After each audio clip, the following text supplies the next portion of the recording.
Welcome to Cream, Eggs and Jam, a podcast for food nerds with show and tell by Elise and Scott Bagnell. We love to cook with cream, eggs and jam and learn from food people who give a damn. So join us each week for thoughts, tips and tricks with guests, recipes and more in the mix. Woo, Scotty, episode 3. We made it to episode 3. Hello, everyone. Thank you for tuning in. Super excited to be here again this week. You're listening to Cream, Eggs and Jam, and my name is Elise Poolbrook. And my name is Scott Bagnell, and today I'm coming to you from Yuggera country. And I'm coming to you from Wurundjeri country. We would like to start this week by acknowledging the traditional custodians of the land on which we are recording this podcast and pay our respect to elders past, present and emerging. Amazing. So last week we aimed pretty high, I think. We went to French cuisine. We attempted to get to Paris, but that didn't happen. So I think this week maybe we need to pull it back a bit. Maybe we need to pull back to basics. I think French cuisine was such an interesting conversation and rabbit hole to go down, but it's so complex. Yes, absolutely. I loved the conversation. I learned so much going down that rabbit hole last week, Scotty. The acquisition of cookbooks was also an aid to that particular increase in knowledge. So let me tell you, there's a little bit of an obsession going on right now with French cuisine, and I'm hungry to eat at Francois. For those of you who don't know, Scotty and I will be catering a wedding next week. That's a thing we're doing. It's a thing that we're doing. It's the business we're in now.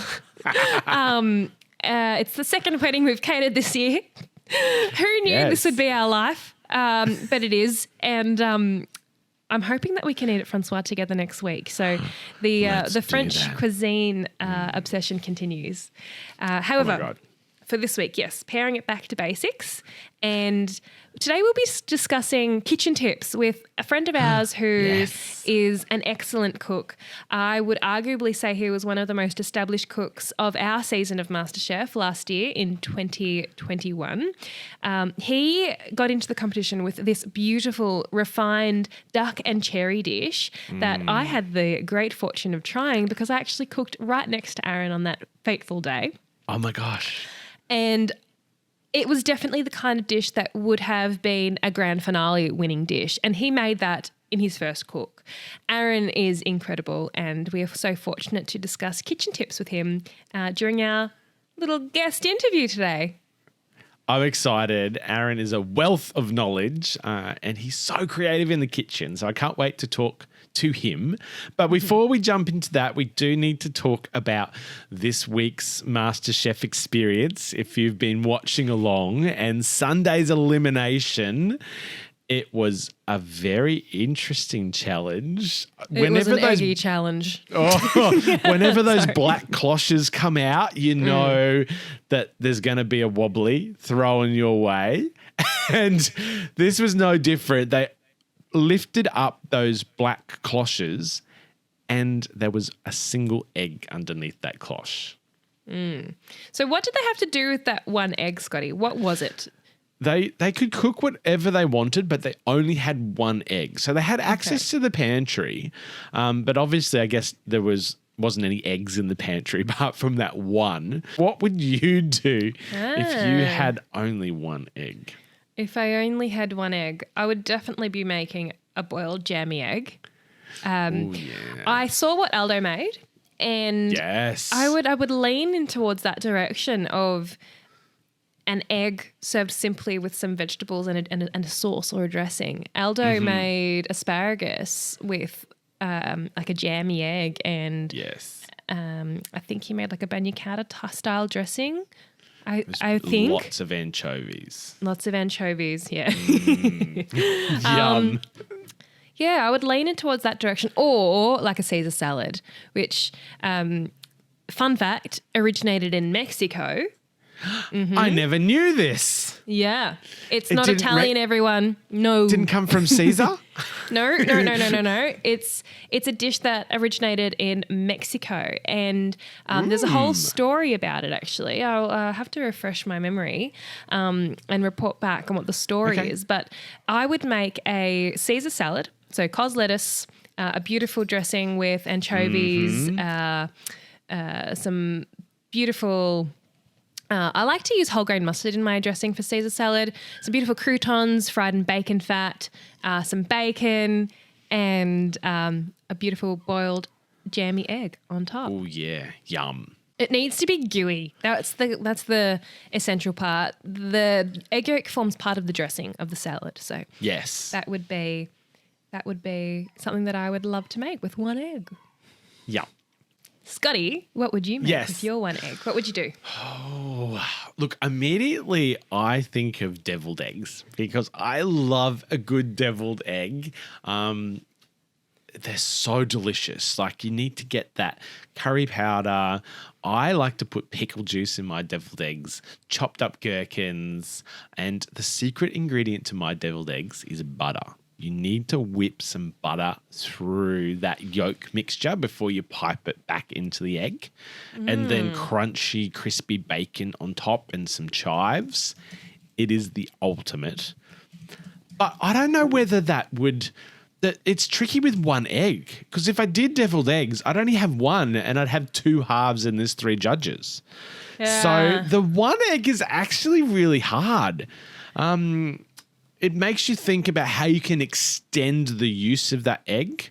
So if I didn't do deviled eggs, I would probably go to chawanmushi. And Steph did a chawanmushi. So she stole my thunder there. But that's what I would do because you only need that one egg and you can get quite a lot of volume out of the liquid. The ratio to dashi, stock and egg is quite good. So I would do a delicious chawanmushi because there's nothing better. When custard is your default, it is rewarding. It's a custard, isn't it? I'm going to vote the chawanmushi, please. Deviled eggs, for people that don't know what a deviled egg is, I'm thinking of, out there, our partners, Adam and Andrew, there are some things within gastronomy that they have no idea what they would be. I don't know if Andrew would know what a deviled egg would be, but I know Adam would be like, what's a deviled egg? What do you think? Andrew loves deviled eggs. Okay, well, he lives with you. Yeah, well, true. I'm not someone that's made them at home. I have been involved in the making of about 160 deviled eggs a day when they were on the menu at a restaurant I worked at over summer. But how would you describe a deviled egg to Adam Savage? So you need to get the cook on them perfect because you don't want the white to be rubbery. So you just need to get the hard-boiled egg and then you scoop out the yolk and you whisk that up with whatever you want. So a good quality mayonnaise, pickle juice, chopped up gherkins. You can put capers in there. I quite often like them nice and smoky. So I might do a smoked paprika in the mix. Like a curry powder is very retro. The deviled eggs with just a standard run-of-the-mill Keen's curry powder. A little bit of Keen's. Oh, my God. Yeah. There's Keen's in my house because of Adam and for no other reason. And I don't like sounding like a food snob, but I have some trauma associated with Keen's from my childhood. I've grown up with a lot of Keen's curry powder dishes. Oh, God. My stepmom isn't a fantastic cook, and she won't mind me saying this because she knows. And look, there's a memory of spam curry with Keen's powder, and it wasn't my favorite so thing. Good. Yeah, look, it wasn't my favourite thing as a child. I didn't really like it. Maybe if I had it now, I'd be more accepting because I'm a little bit more of a, I don't know, tolerant eater. Can I tell you, one of my guilty pleasures is spam. And whenever I tell anyone that, I get a lot of strange looks. everyone says to me, what on earth is a MasterChef doing eating Spam? And I don't know what it is. Like, I grew up eating it a lot, so I think there's a childhood memory of that. But I just love it. Like, it's just really fatty and like fried up with some fried eggs and some grilled tomatoes is like such a good breakfast. But you know what is also really good is a Korean fried rice with Spam and kimchi. Like the ultimate. It is so good. So it's not something that I grew up eating a lot of or liking very much. I did try it. I know that friends of mine who have particular cultural backgrounds, it's something they love. And I have had it done well. Well for me to enjoy because look, I suppose we're all allowed to be particular about things. Everyone has a certain penchant for certain foods. And some foods we do, like I don't like McDonald's. Going to put that out there, hate it. Okay? You know how people say don't yuck my yum? Well, I'm going to put it out there. There are some things I don't like. I don't like McDonald's. Anyway, when it comes to Spam, I'm more tolerant because I can appreciate that there are cultural uses for this product. And so I went to an event a few years ago and one of the themes for a meal at the event. So it was the Australian Symposium of Gastronomy, and one of the meals was every single course was themed around the apocalypse. Okay. Oh, wow. Okay. So I went to an apocalyptic dinner at the Australian Symposium of Gastronomy, and one of the courses included a Spam terrine. And Whoa. or was it a Spam rillette? Either or, whatever it was, I can't recall. It was like a little pate type thing. They'd pimped up the Spam, and it was delicious. I wouldn't have known it was Spam. Wow, Anyway. there you go. Put that out there.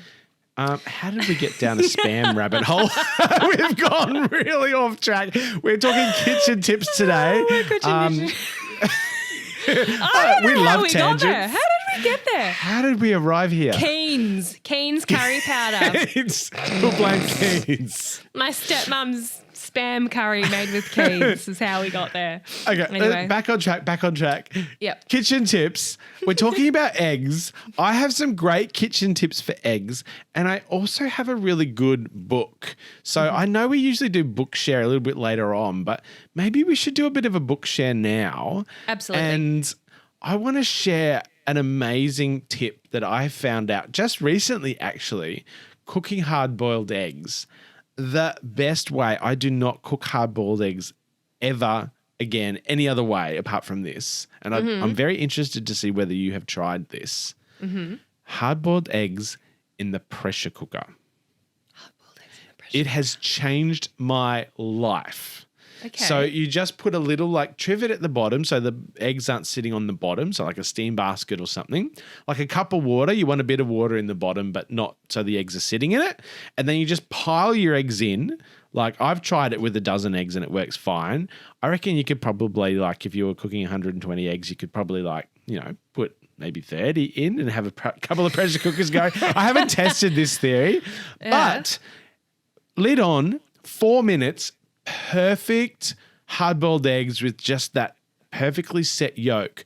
But the thing that the pressure cooker does, it creates this steam pocket between the shell and the inside of the eggs. So when you go to peel the eggs, the shells just fall off. Because that's one of the things I hate about peeling eggs is the shells, and they look messy and they're so hard to peel. Pressure cooker changed my life. I'm going to try this because I've always thought that the membrane between the egg white and the shell is affected by the freshness of the egg. So this is true too. When I was working at this winery over summer, one of the courses one weekend included deviled eggs, and we did have to boil 160 eggs per service. Oh my God. And the chef would always be like, make sure you use the older eggs first because they'll be easier to peel. And if the eggs were too fresh, you just couldn't peel them. I'm interested. I have very fresh eggs to use because I have chickens, so I might Give them a your go. method a test. I would like to see with fresh eggs. I've tried them with both and I've had the same results. The steaming process just creates this little air pocket and they're so easy to peel. I've also got a tip on knowing whether your eggs are fresh or not. This is a great tip I always use for my eggs, is that you put them in water. Have you done this test? So Is it, if it floats or something? Or yeah. So if they lie down, they're fresh.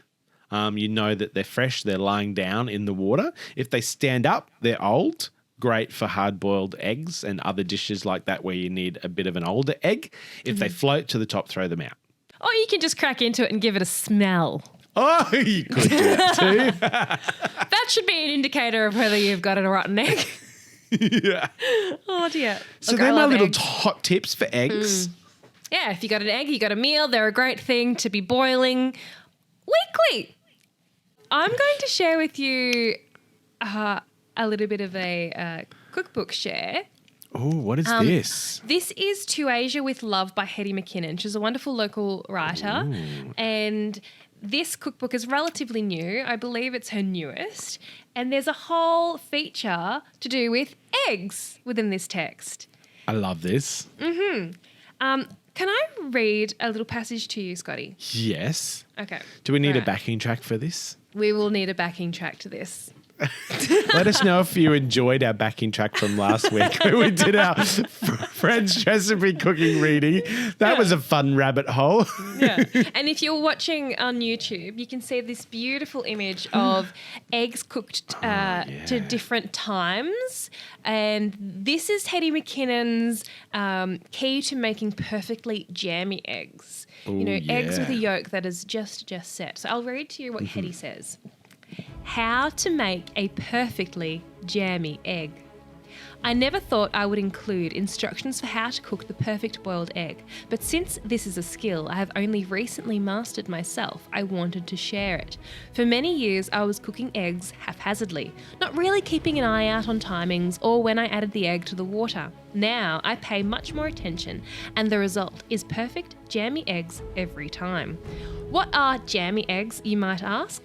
They are that sweet spot between a soft and a medium boiled egg, that point when the yolks have just solidified and become velvety.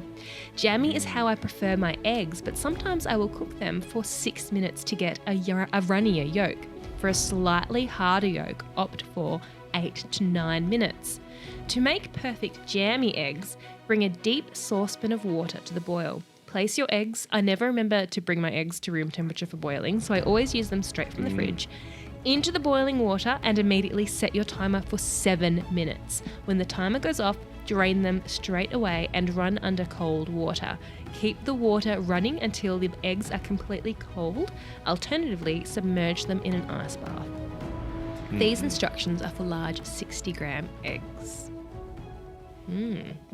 So that is a hot tip from Hetty McKinnon. And before owning this book, I would never put eggs into boiling water because I believe that would result in cracked shells and exploding egg whites.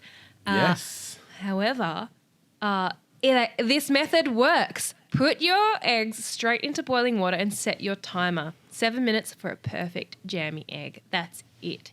And wow, I love this. I think if you're going to increase the volume of eggs, and if you're using eggs straight from the fridge, things start to change a little because water temperature changes a little. So you're going to get a little bit more, I suppose, variability in your results.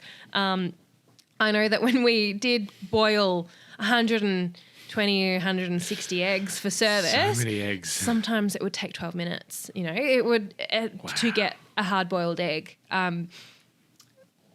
Anywho, I doubt you'll be doing that at home. So I want to try it now. 120 eggs. I think Hetty McKinnon's strategy, if you don't have a pressure cooker as well, for a jammy egg, go for it. Try it. Do it. I love a jammy egg on toast. Sourdough butter, a little bit of tomato chutney, and a jammy egg. Yes. Oh, yeah. Oh, yum. Love it. Yeah. Oh, dear. Scotty, I'm wondering what your cookbook shares are this week. So, along with eggs, there are some great cookbooks that I've looked at this week for our little book club segment. What I thought would be good to share as just a bit of a overall basic kitchen tips. And these are books that are actually used in the MasterChef kitchen a lot for learning some of the basics. So I thought I might share a few quick ones just to sort of show you. This one is a particularly good one for basic salt, fat, acid, heat. Your four main components of good cookery. And it really goes through the basics of using those four elements in your cooking to create extraordinary dishes. And quite often, if you're missing one of these, you won't get the same results. Restaurants use these four methods or ingredients, or what do you call these things? Tools, salt, fat, acid, and heat, flavors, to create beautiful dishes. So this is a highly recommended one. Another really good one, Ottolenghi Flavour, is a great one for just basics, and again, sort of talking about how to get flavour into your cooking, which is great.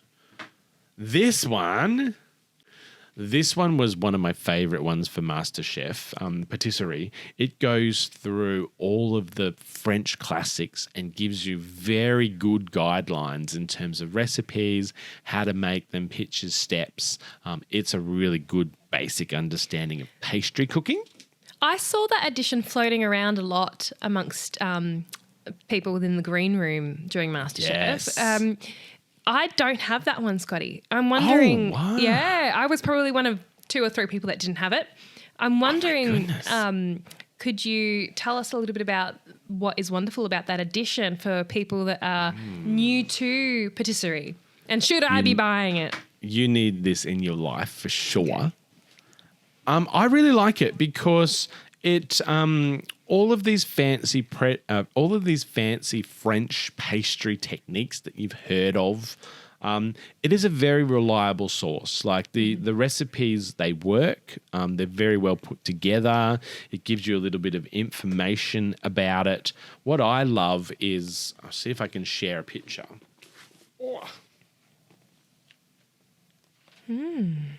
Yeah, beautiful graphics. Hard to show because it's such a big book. But like something like Diplomat cream. You've heard the term, you're not quite sure what it is. So it gives you a little diagram. It says what it is, the classic uses. So it's a pastry cream that's lightened with whipped cream and stabilized with gelatin. The classic uses are filling for diplomat cakes, desserts, and small cakes. It tells you how long it's going to take to make, so 30 minutes to make. Any special equipment you might need, so it needs a whisk and a silicone spatula. It says why it's better to use the cream immediately, so it gives you some tips on what to do and what not to do, which is great. Tricky aspects. It tells you that cooking the pastry cream is going to be tricky, the techniques you need to master, organization and storage, which is so important in cooking. It gives you photos of each step so you can see what it's supposed to be looking like. Quite often when you're following a recipe, that visual cue, particularly in pastry, is so important visually what that looks like. So it gives you the visual cues of what you're looking for, and it steps you through each of those things. So it is such a good book. I would highly recommend it. I can't believe you don't have it. Yeah, I do not have it. And I love the idea of having the time recommendations in there, because sometimes I look at a recipe and I think, oh, I'm not going to do that. I don't have time for it today. But as soon as it says something like, oh, it will take 30 minutes. Okay, I've got 30 minutes. Sure, no worries. Yes. So that would be a wonderful little addition within all cookbooks. If you're a cookbook writer and you're listening to this, I, as a reader, would like that in your book. Now, we mentioned we would be talking to a wonderful friend. Let's launch into our chat with our friend Aaron. Woohoo! Welcome to our podcast. Oh, what an entrance. Thank you, Scotty. Woohoo! It's so nice to have you joining us for our third podcast. What have you been up to? Pleasure to be here. How have you been? Good. COVID has been a killer for us trying to launch into the food industry. So I have been working my day job still and just doing little food bits and pieces here and there, doing lots of learning. But the world is finally coming back to normal, and South Australia's food scene is also doing the same. Amazing. So we just finished the beautiful Tasting Australia, and I've got a few fun little things coming up after this now. Got to spend a bit of time with some absolutely amazing chefs. So yeah, looking forward to moving forward with that. How was Tasting Australia? Tasting Australia was amazing. I unfortunately didn't get to see too many events outside of Town Square, but Town Square itself was epic. So it's set up in the middle of the Adelaide CBD, and there's all different chefs and restaurants cooking, mainly over fire.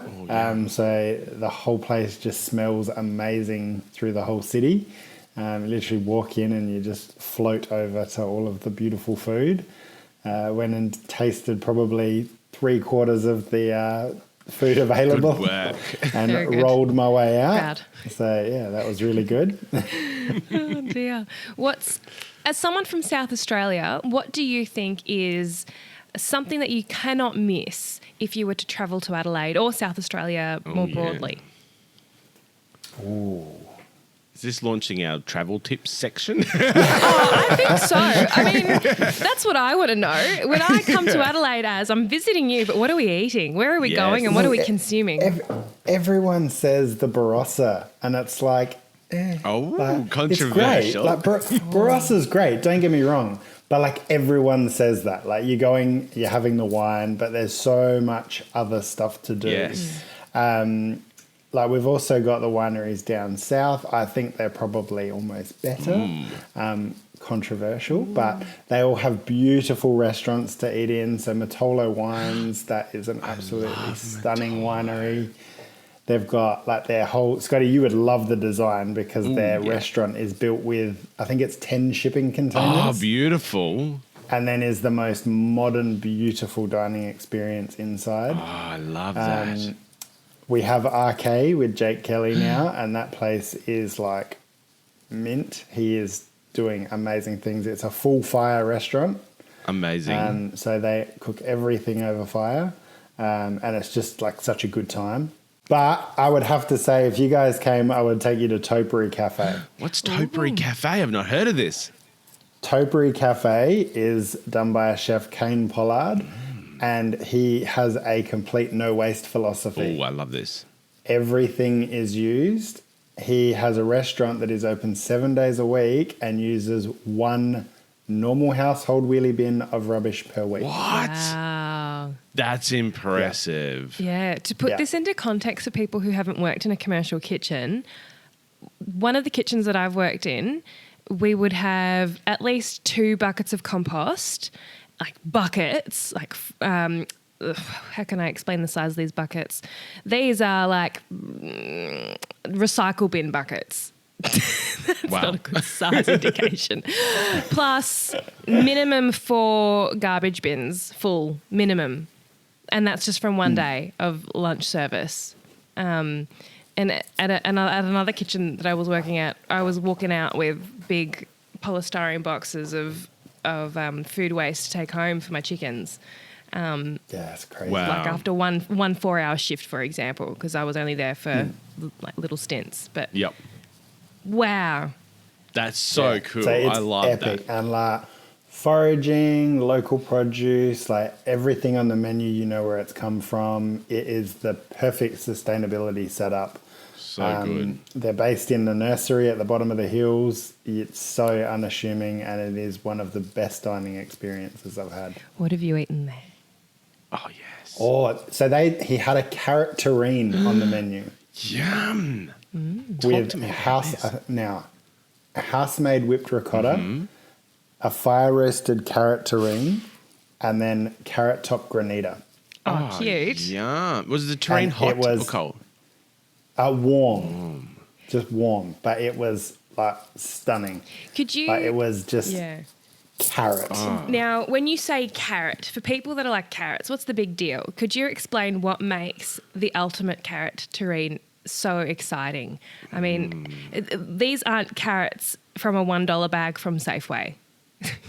No, like organically, beautifully grown. Like these are the funky, weird looking carrots. And I don't even know how they were put together, but they were in this like stack of carrots that were kind of compressed together. They held shape. They were just set. Were they like jammy? And they had sticky? No, they were almost like the perfect roasted carrot, but all together. And then you had this amazing, refreshing carrot top granita, and then obviously the fatty ricotta that just kind of tied it all together. Vegetables. So if you're listening, Maggie Beer, apologies in relation to our eliminating the Barossa from our itinerary to South Australia. We love you, Maggie. We would still go. It just wouldn't be our first visit now. Adelaide's expanded out of the Barossa as being the food location of its known for. My favourite winery in South Australia is Elderton Wines. They make the best red wines. So good. Have you been to Elderton? I haven't. Where is it? Oh, I haven't been. I need to go. I just drink it, but I don't know where it is. Right, we'll be looking that up. We need to go there too. Let's add that to the list. Headed out there on the weekend. Oh, imagine that, Scotty, just being able to go out to the hills on the weekend. I mean, we probably have similar locations within our states that provide similar joy, but I don't know, there's something about South Australia. There's something about Adelaide. Mm-hmm. Everything is so damn close. Yes. It's the best bit. So, Aaron, we are wondering if you could share with us your kitchen tips and tricks, your key tips or your key tricks that you think every home cook should be aware of, according to your, I don't know, personal philosophy as a proficient home cook. Oh, yes. Well, perfect segue on from the beautiful highlighted produce is stop buying your fruit and veg from Coles. Again, controversial. This podcast is not sponsored and we can discuss what we want. Unfiltered. Yes. No, go to the markets. Go to the markets. Get what is seasonal, get what is local, talk to the farmers, talk to the producers, find out what's coming, find out what's the best thing they've got at the moment. They will tell you they love it. But just getting that really fresh, perfectly in season produce makes your food so much better. It's why the restaurant food, it's part of the reason why the restaurant food tastes so good. Yeah. It is the best of the best. And we all have access to it, and it's normally cheaper. So yeah, that's definitely my first tip. You 100% fresh ingredients. Yep. Not from supermarkets if you can help it. Obviously there is things you need to get, but go to the markets. Plus it's fun. Yes. But there's nothing better than going to the markets on a Saturday or a Sunday morning. Get your coffee, you're all rugged up. Especially now, it's like the best time of year. Yes, and you see what's in season. Like the stuff at the markets has been pulled out of the ground that morning or that night, and it's seasonal, it's local, and it's what's in season now. I think, in the supermarkets, everything is in season because it's been sitting in a fridge or it's been imported from somewhere else, and you really don't get that sense of seasonality by going to a local supermarket over the markets. You get that seasonality. What is tip number 2? All right, tip number 2 for me has to be have fun. Yes. Like cooking is fun. I know people, they say it's stressful and this and that, and we're all in the Masterchef kitchen and everyone's like, oh, how stressful must it be? Yes, there is moments where it's stressful, but the intention of us all being there is to have fun. And I think we did that. But at home, cooking is so much fun, and I think it's what brings out my creativity. I think it's what helps me get the best dishes together. Yes. I put some tunes on, pour a glass of wine, and cook away. Even if it's just like weeknight dinner, like, it makes the best meal I can make. Yeah. And I think that's the whole fun of it. It's why we do it. Like, it's enjoyable. It's a release. I love that. And I think sometimes people get a bit disenfranchised by cooking if they maybe follow a recipe to a T, and at the end they don't like it. You don't have to. Recipes are guides. They're not real books. You don't have to follow it to a T, and use your taste. Have fun, and if it doesn't taste good, try something, add something to it. So I think a lot of people get caught up with following a recipe and then sometimes are disappointed by the end of it because it might not suit their particular taste. So just being a bit looser with it, I think that's great advice in terms of enjoying it and having fun and experimenting. I love that. Yeah, that's it. Like, you're supposed to have 3 meals a day. Like, why not enjoy what you're having? Yes. It's not a chore. It's fun and it's sustaining you. Yes. So, yeah, the more you can enjoy it, the better. I was just going to ask Aaron, I don't know whether one of these 5 tips is going to cover some of the amazing dishes you made on MasterChef, but I know that you did some incredible stuff with game meat, kangaroo and duck, and we actually had a listener contact us this week, Saboon Raza. I'm not sure whether I'm pronouncing that right. I apologise. But they've asked for some tips on cooking game meat because game meat is something that is quite difficult for a lot of people. They don't cook it very often. And when that question come in, I thought, I know the perfect man for this job. I think that fits probably nicely into the have fun because that's pretty much how I ended up cooking, with kangaroo and duck and those dishes because it was just experimenting and enjoying it and learning as I went along. Yep. But, something like kangaroo, you've got to be comfortable with it being rare. It just needs to be rare. Yep. It's so much better. Like a kangaroo fillet served, I think I was cooking them, I haven't cooked it for a little while, but cooking them to, I think it was about 45 degrees, and then you rest for twice as long as you cooked it. Twice as long? It really wants that resting time. So hot pan, searing it hard, and then just allowing a really nice long rest so all those juices relax into the meat. And then slicing it thin and just enjoying. I think that's a great tip. People don't tend to rest their meat very often. It's straight off the grill and straight onto the plate and go.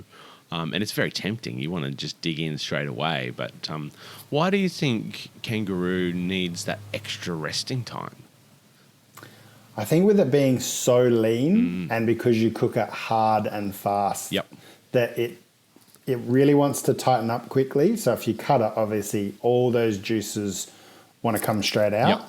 So that double resting time just allows it to relax back, settle back down. You've still got the beautiful crust on the outside, but all those juices can just settle and you can feel it change. Like you can actually feel the meat change and it all just settle back in, and it will go from sort of like if you've cooked a fillet and it's a nice round shape, it will actually relax and almost create a flat bottom edge to it as it really rests back in. And it's just, it's the simplicity of it, but it's so beautiful.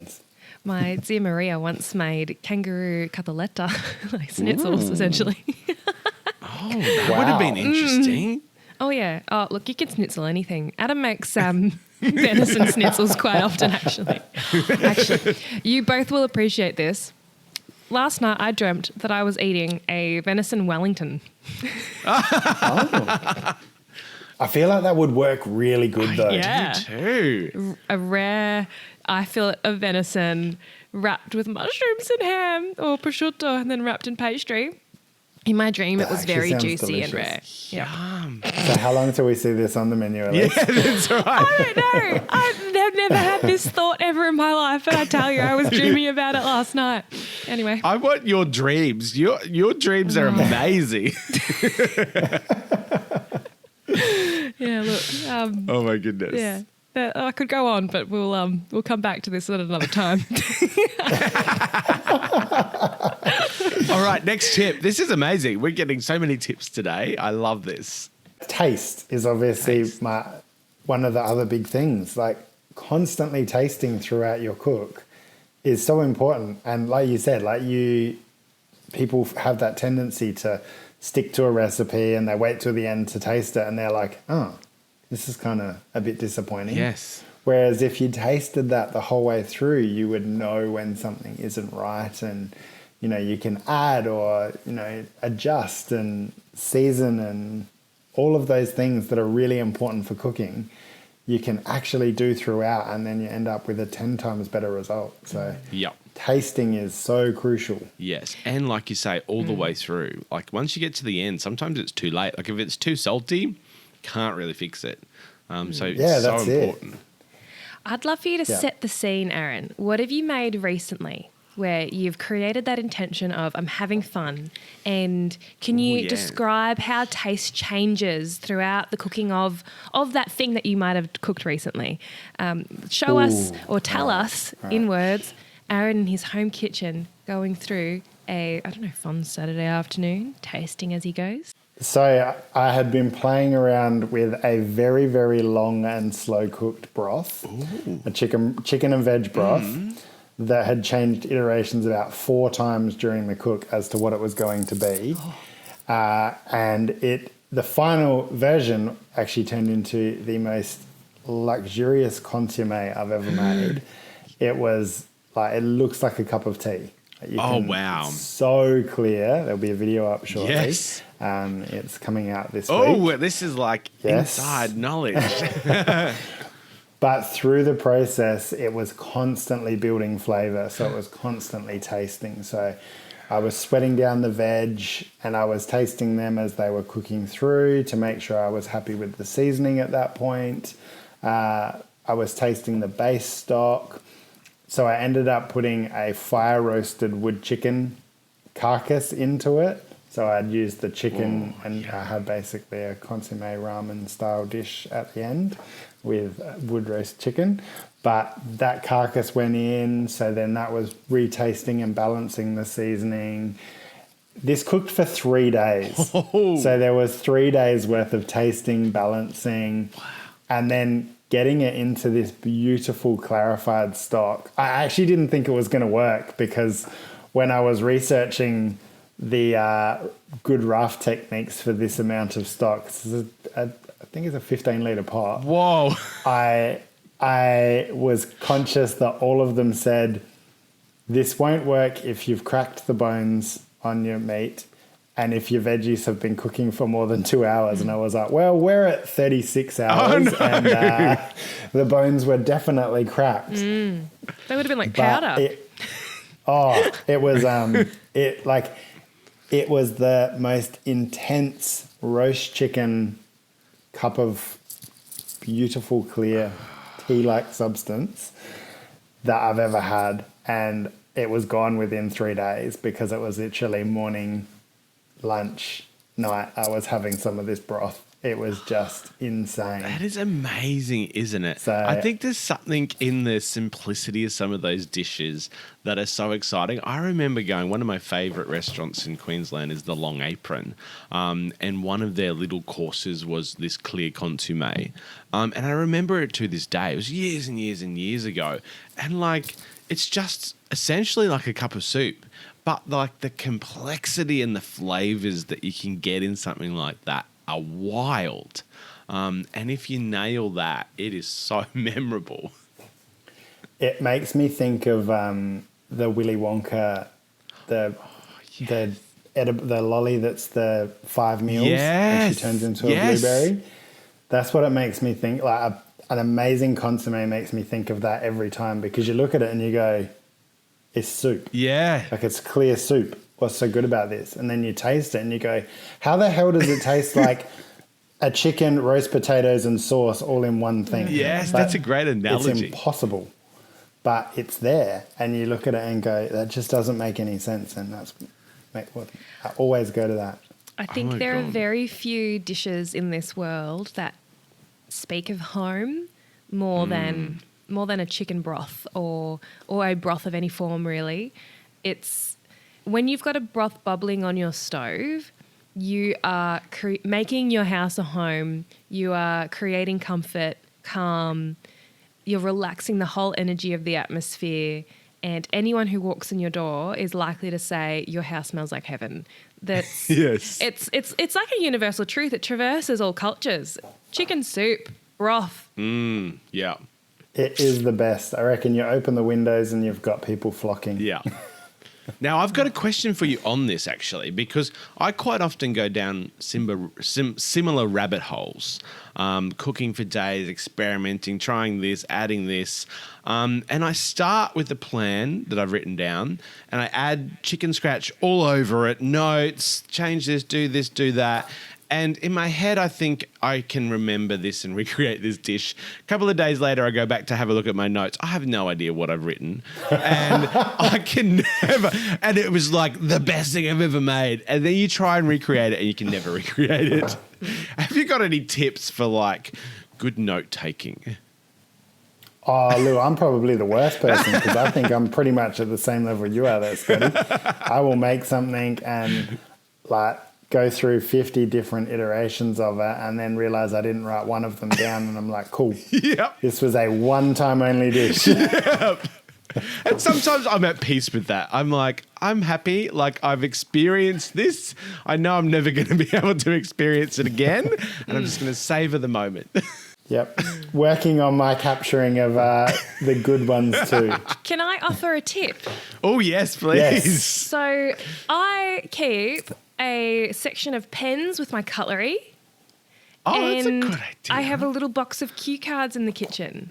And so I can write on the cue card as I go. If I'm making a cake, for example, from a recipe book, but I'm making alterations, I'll write on the cue card exactly what I'm doing.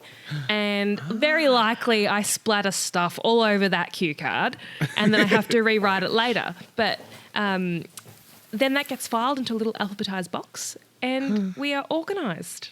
Oh, my goodness. I love this. What a good idea. Cue cards. And, you know, they're also great for studying if you happen to be in a competitive cooking competition. If you find yourself in that situation, you can always just go to your little box at night and pick out your shoe and memorise those ratios. Anyway. That is so good. Yeah. Anyway, what tip number are we up to? We've had shop locally, seasonally, have fun, taste. I believe we're up to number 4. Yes. Okay. And this also is just a bit of a segue from what we were discussing before, but resting meat. And I think when you said about the people, like, you know, you cook something and you're like, yes, this is ready to go. Like, I'm so excited. I just want to get into it.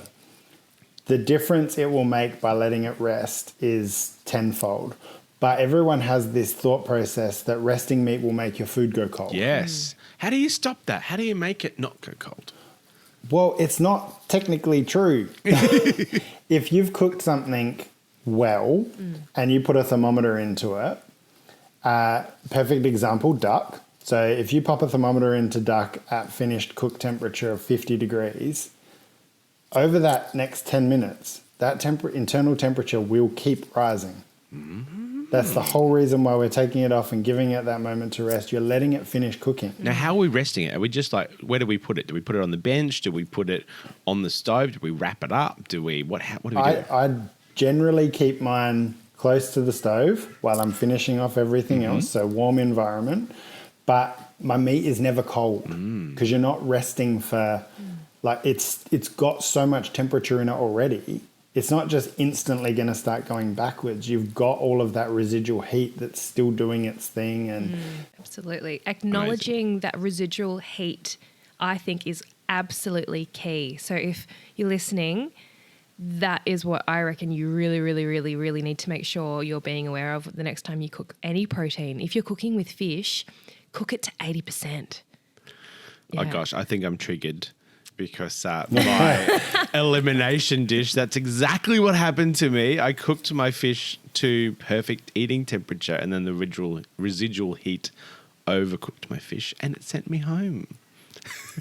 Oh, Scotty. That's so okay. That's a sore point. Don't worry, I did the same thing with whiting. I was so excited for my dish and it was ready to eat. And I remember Jock coming past and going, I hope you cooked those pieces less than you did this one. And I was just like, Oh my God. cool. Yeah, this is the It's going to be thing. a little overcooked. Yeah. We all have our good dreams, and then we all probably have our PTSD dreams. But oh dear, those competitive cooking shows. So, tip number 5, Aaron. Tip number 5. Tip number 5, sharp knives. Ooh, yes. The fear of cutting yourself with a sharp knife. You are more likely to hurt yourself with a blunt knife. Yep. Because they do not go through the food. They slip, they slide. It's still sharp. It will still cut you, but it won't do its job properly. Plus, it respects the food better because you try and chop an onion with a blunt knife and you're just bruising it constantly. You're not actually cutting through it. So you're releasing all of its goodness before you even get it to where it's intended to be. Love it. That's definitely my big one. My favourite tools in my kitchen are definitely my knives. I have a beautiful leather knife roll full of all of my fun knives that I've gathered over the years and still gathering now. I'd say some are getting ready to rotate out and new ones ready to go in. Oh, yay. Fun. Yes. Oh, I love that. I love a good knife. And it makes it easier to cook as well. Like it makes it simpler. Like you're faster and quicker and easier. So it makes the whole experience more enjoyable, which is what we want. We want people to So enjoy much more. cooking. You need the right tool for the right job. Yes. That's it. Yeah. You have been told, listener. Oh God. Get I sharp think that's knives, people. That's such good advice, Aaron. You just are such an amazing creative cook, and Thanks, have man. got such amazing practical advice for everyone as well. I hope everyone has learnt something from this. I definitely have. One of the reasons we wanted to have you on, I mean, we both admire you so much. We got to know each other in a context where we really got to understand your talents. And I really pegged you as someone that would go all the way. What I'm wondering is, since July last year when it all wrapped up, I'm wondering, you mentioned earlier COVID has been an inhibitor in relation to, being able to live your dream. MasterChef pegs itself as a show where you can go forth and live your food dream. But what I'm wondering, what's your take on what it actually takes to live your food dream? We've had this opportunity to have a bit of a platform from which to go forth and indulge. But I'm wondering from your perspective, what does it take to live your dream? I think probably one of the big things is it's certainly not a free ride. Going on there doesn't automatically turn you into a chef, nor does it open every single door in front of you that they're begging to get you into kitchens. It does give you some exposure, but you still have to do all of the hard work and you have to do a lot of sacrifice to get there.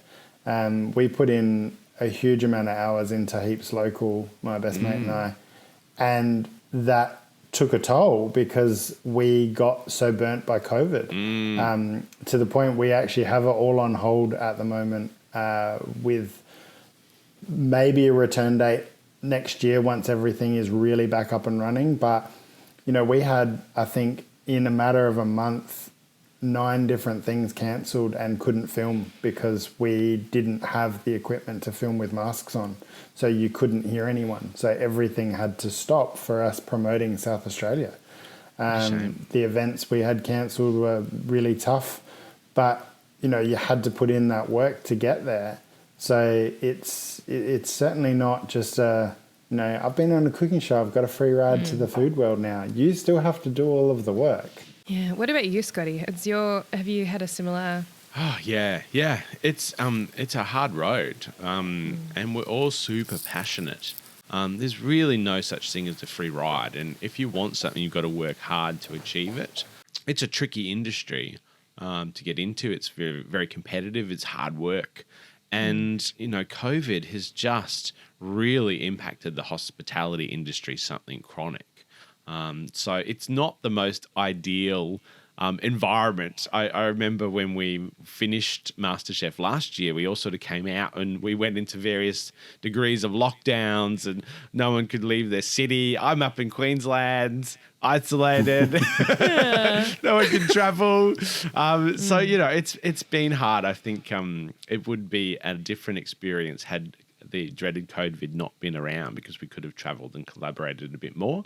But, I think from challenges comes opportunity, and it makes you think more creatively. That's it. You had to find other creative ways to keep doing things, and to keep sort of your focus going, especially with all the lockdowns, because like I said, being able to go get all the beautiful fresh produce and do all of those things, that wasn't happening. There were no markets, there were none of that happening. So how do you get access to that if the world is shutting down around you? Exactly. Absolutely.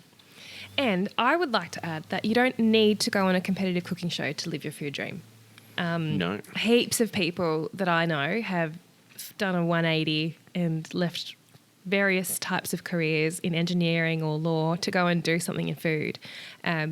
So Masterchef can make things a little bit easier. Sometimes it can make things a little bit harder. There have definitely been doors that have been shut for me that were wide open before even going on Masterchef. But, I've got friends who I went to law school with who now have an olive oil business. One of my friends who I'm meeting today, we're going to make some El Salvadorian baked goods together. He decided to become a baker during COVID. Anyway, you never know. You never know. Aaron, that's how our mushroom supplier, that good old Westside Mushies, he can have a shout out here because he's an absolute legend. But that's how he came about turning into Adelaide's mushroom supplier. It was literally COVID, and he started watching YouTube videos and chased the rabbit, and next minute he's growing mushrooms in his spare bedroom and providing them to like the best restaurants in Adelaide. Oh my God, I love that. He sounds like a fun man. So, he very much is. Oh, dear. Now, before we wrap, Aaron, something that Scotty and I like to do with our podcast is have a show and tell segment. So I'm wondering if you've got anything to show and tell. We've never done this before. I want to know what fun toys or what fun things you've been up to. I do. I have a couple of beautiful knives here that I wanted to show and tell. So this first knife I've got, I'll show it to you guys. I have to describe it. This was the knife that I got for my 30th birthday. That is It's possibly my favourite knife. So it's a good 6 years old now. It gets a regular maintenance on it. But it's got an antler handle, a deer antler handle. And it is super, super thin. And this is the knife I use for all of my fine knife work. It's absolutely stunning. But I recently got gifted a beautiful knife from some friends in Adelaide, Big Red Knives, and they made this absolutely stunning Aussie design knife. This one's called the Wombat. The Wombat. It's got a little wombat. Yeah, it's got a little wombat on there. And it's a heavy cutter, this one. It's a bit of a general sort of all-purpose, but it's very well weighted. It's quite a heavy knife. And it is absolutely stunning. It does such a good job. What's the handle made out of? It is my new favourite knife. So it's got wood and then it's resin. Oh, wow. But it's to represent the Australian earth. So they've got a whole series of knives that all are named after native Australian animals. The crocodile is my favourite because it's the serrated knife. So they've done it like crocodile teeth. Sick. It's very cool. That is awesome. But yeah, they're absolutely beautiful knives, and they're just sort of kicking off their starter on it. But it's possibly it's my new favourite tool. It is being used pretty much for everything, and it does everything, which is the best bit. So it's making cooking faster and easier for me on a daily basis. It's a gorgeous red resin. I love it. The blade itself, Aaron, do you know how many centimetres? Do you know how many centimetres it is?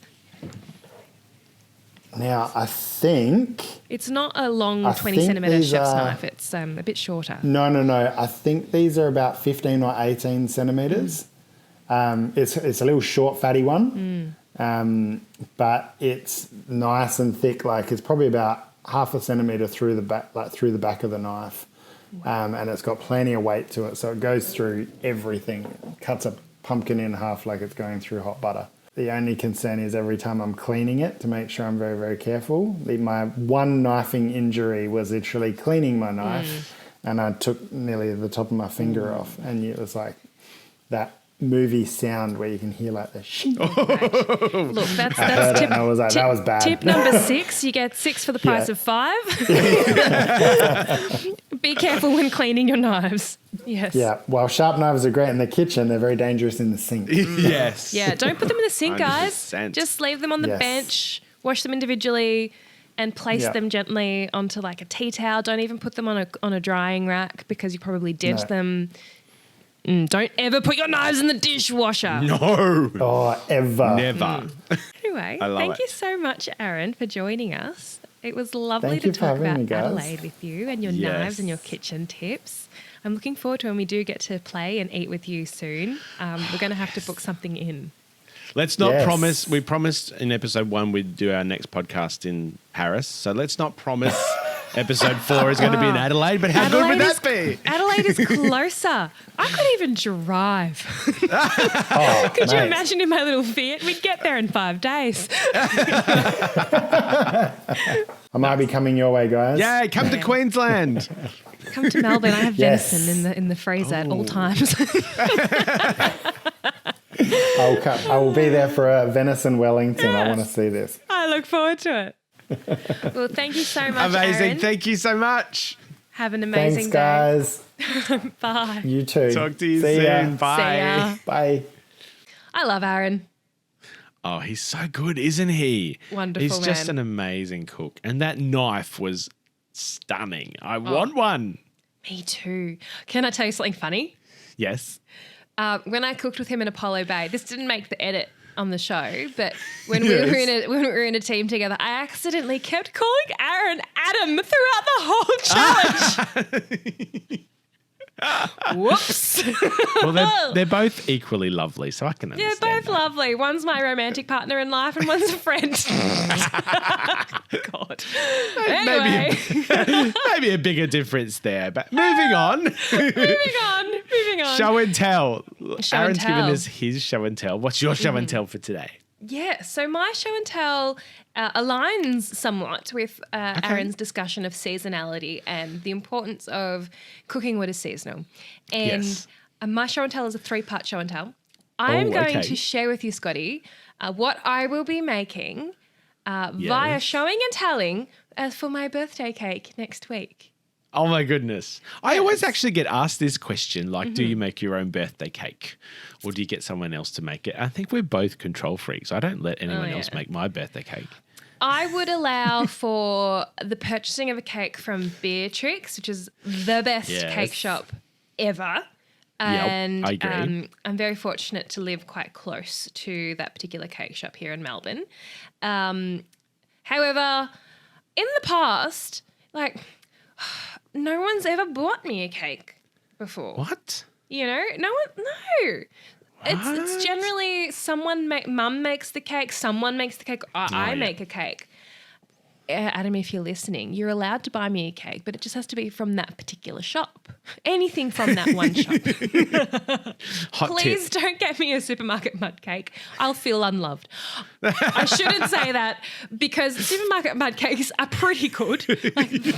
But me personally, I'm just saying, I sound like the biggest food snob in this episode, but I would feel personally unloved. Anyway. That's Elise's hot tip for buying her a birthday cake. In the interest of loving myself, I'll be making my own cake. Okay. For my 30th.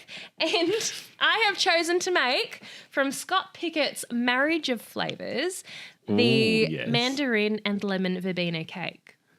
Oh, yum. Mandarin and verbena. Hello. Yes. So this is a very seasonal recipe because mandarins are in right now. They're at their prime.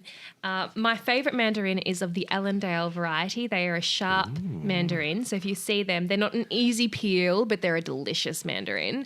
Tighter skin, more difficult to peel, but more rewarding flesh. Within this book, I'm going to quickly tell you about why this book is a great book. There's a flavour map in this book, Scotty. I don't know if you love you a good own it. flavour map.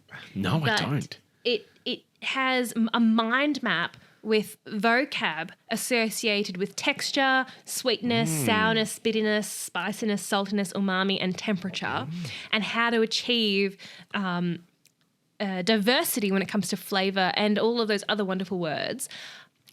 It is amazing. So if you're looking on YouTube, you can kind of see, I'm holding up the book. This is the mind map, flavour map. And then in preceding pages, there's also a seasonal ingredient list. So in autumn, mandarins are in their prime, so they are included within the category of autumn produce. I love that. Now, I'm also going to show you what I need for this cake, because the reason I'm making this cake is because I went to the Mount Zero olive oil factory the other day and they had mandarin pressed olive oil available. What? And I have never been able to find this before, and it is an ingredient to this cake. No way. I've never heard of it. Yeah. Scott Pickett's mandarin cake includes mandarin pressed olive oil. Because I found it this week, I am making this cake for my birthday. Here is a mandarin also in my hand for my 3-part show and tell. So Mount Zero, is incredible. Thank you for making this wonderful product so I can make this cake actually happen.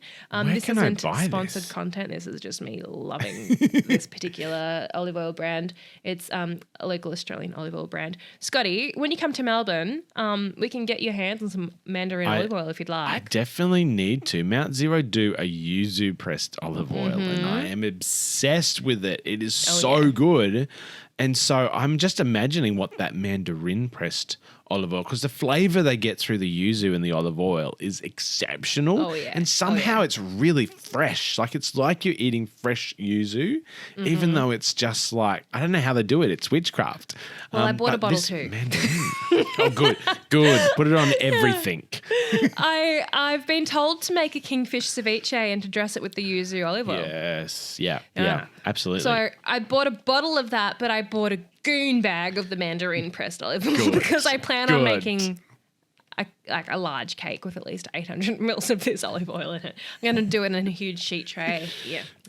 I got plans. I love it. This is amazing. Yes, that's my show and tell, Scotty. That's Bagel. your show and tell. Ooh, okay. Well, I have my show and tell here, and I'm sticking like on brand or theme. I have a box. He's got a box again. What's in the box? I'm really enjoying this part of it. And you guessed mine last week. So I'm hoping you're not going to guess this one. My clue is it's also seasonal, and it's in season right now. Okay. And I will tell you, like, this box like fits sort of in my hand. It's a medium-sized box, and there's 2 of these things in this box. And it's sort of like they're almost filling this box. I need another clue. I would like to know if it's edible. It's definitely edible. Okay. And is it a fruit? It is a fruit. Uh-huh. And have you had to get it shipped in? Like, it's in a box. I'm wondering what you've done this week. You've ordered something online maybe.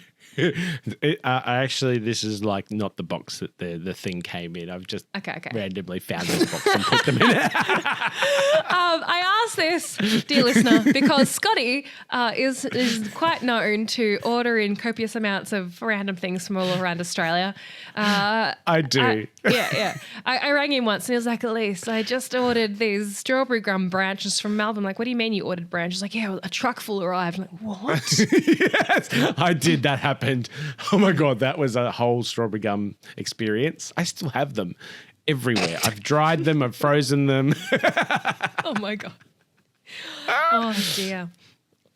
So what is in this box? Is it a custard apple? I'm going to put that out into the world.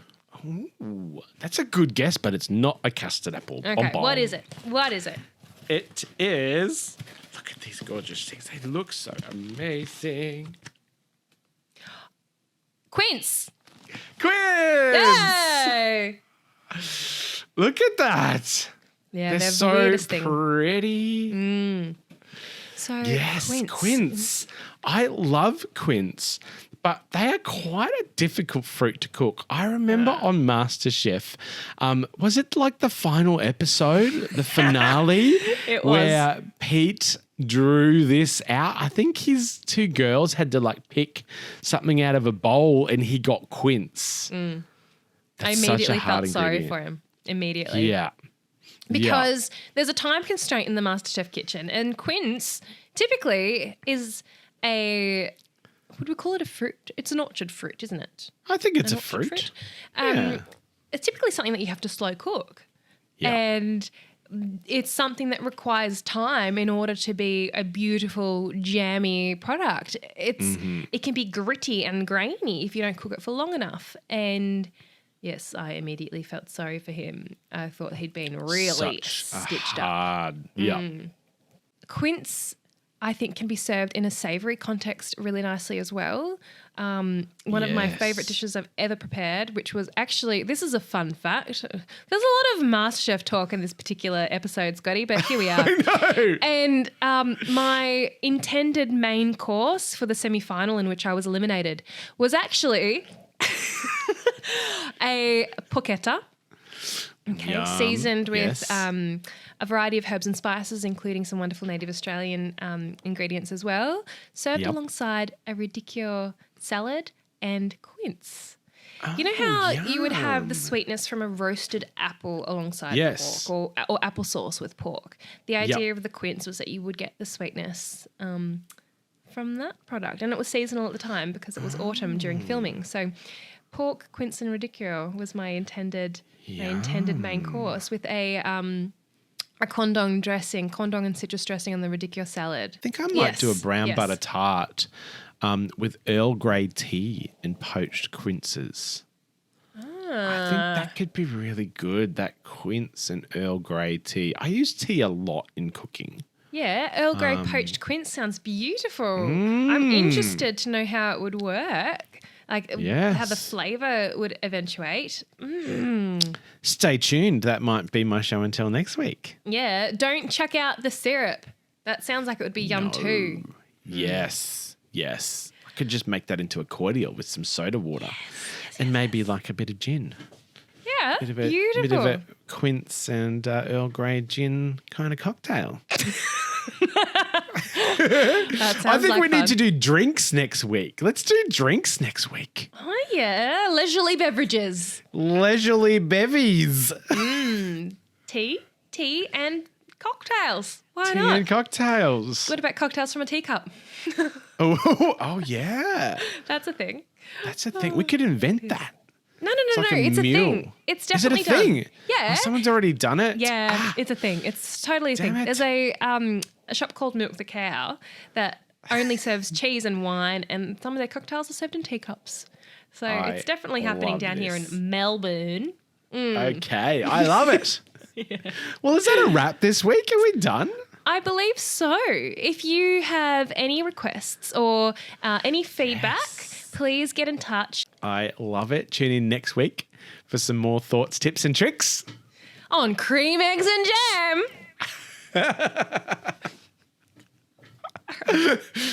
Have a good week. Happy baking. Oh, yeah, that's right. Enjoy your time. Enjoy your life. Bye. Bye. Oh, my God. One day we'll practice our outro, work out what we're going to say. We'll have to work it out. Oh, my God. You've been listening to Cream, Eggs and Jam. I'm Elise Pulbrook, and you can find me on Instagram at Elise_foodperson. And I'm Scott Bagnall, and you can find me on Instagram at @SSBagnall. If you'd like to send us your show and tell, you can email us scottyanddelise@gmail.com.